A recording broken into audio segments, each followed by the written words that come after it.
Welcome to Kutch Time. Today is January 29th, 2026, and the Detroit Pistons just lost to the Phoenix Suns 114-96, moving to 34-12 on the NBA season.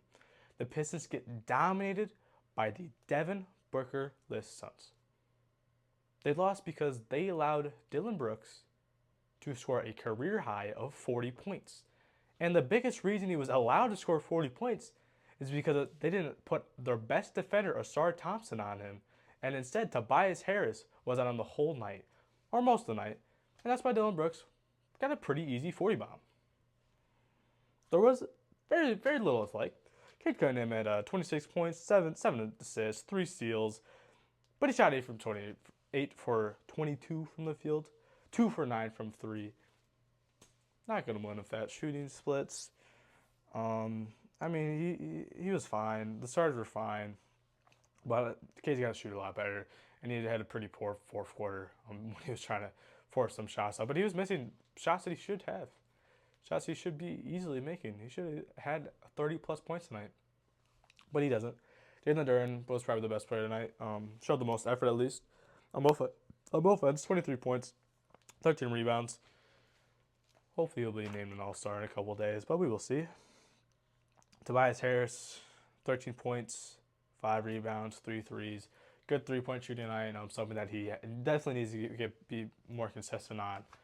But it wasn't good three-point shooting tonight and a loss. So it doesn't really matter. And his defense was absolutely atrocious tonight. Dillon Brooks had 40 on his head. I don't know how you want to look at that one. I don't know how you don't put a star on Dillon Brooks. I know a star was on Grayson Allen most of the game, because Grayson Allen just also had a very nice night. Not when a star was on him, but when the guy has 40 points, I think at that point, and 40 points dominating the perimeter. If he was dominating the paint, okay, whatever. But he's dominating the perimeter. You should switch a star on him.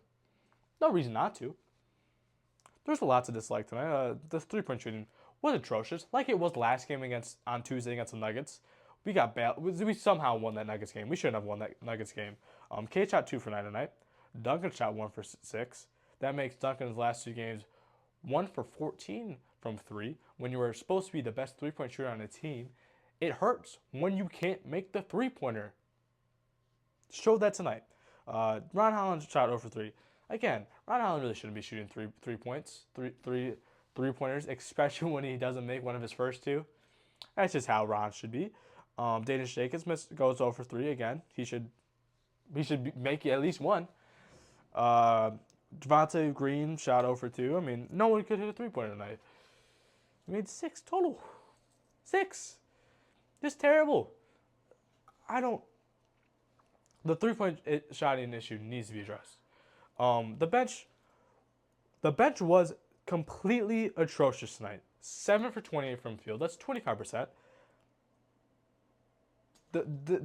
This game, spotlight on the bench. Spotlight on the issues that we do have. The Pistons have issues.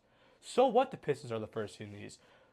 There are issues that are blatantly obvious.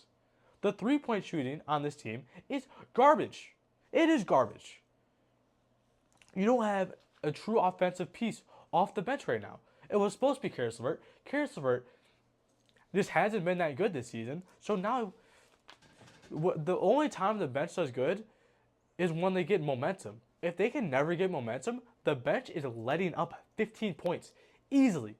It's just once they get the momentum, look at the bench. It's so exciting. But when they don't get that, it's ugly. It's very ugly. And there's no bailing out. There's no bailing out the bench from the offensive end. The bench is built off defense, and when the defense just isn't clicking, game's not going to be won. And trade deadline is less than a week week away. It's Thursday next week at 3 p.m. By the time this goes up, it's Friday. Less than 7 days from trade deadline. There are questions to be asked. There are trades to be made. It's not if a trade will be made, it's when. It's how big it will be. It's who's getting traded, who's losing minutes, who's getting added to the starting lineup, or not starting lineup, possibly, but who's getting added to the bench. Guys like Luke Kennard, very good shooting splits this season. Colin Sexton, offensive guy. Those are the smaller guys. Those are the smaller pieces you can move for. We have a guy like Klay Thompson. We've been, again, just a 3-point shooting threat. There's the bigger guys, like Trey Murphy and PJ. Well, that's probably a little less likely,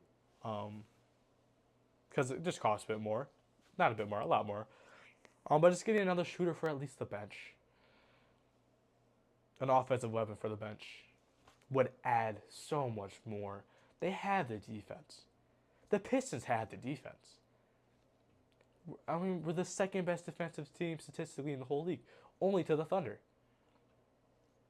So maybe just try to trade a little bit for offense, because the guys you're going to trade, realistically, aren't the defensive guys. They're just the guys who are poor, already doing poor on offense. So now you just be a little bit better offensively.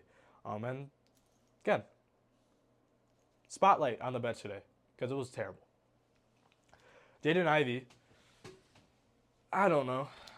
7 minutes. Went 0 for 3 from the field. -9 in just 7 minutes. I don't know what his role is anymore. I don't know if he has a role anymore. I don't think he does. I mean, he could have got hurt today. There was no report on it, at least by the time I'm recording this. And he could be hurt. I don't think he is. I think he just got benched, which he has been getting a lot. He doesn't close games. Even when he's out, he doesn't close games. His drive is gone. Not his drive, but like his finishing is gone. His playmaking is worse. His defense is still not good.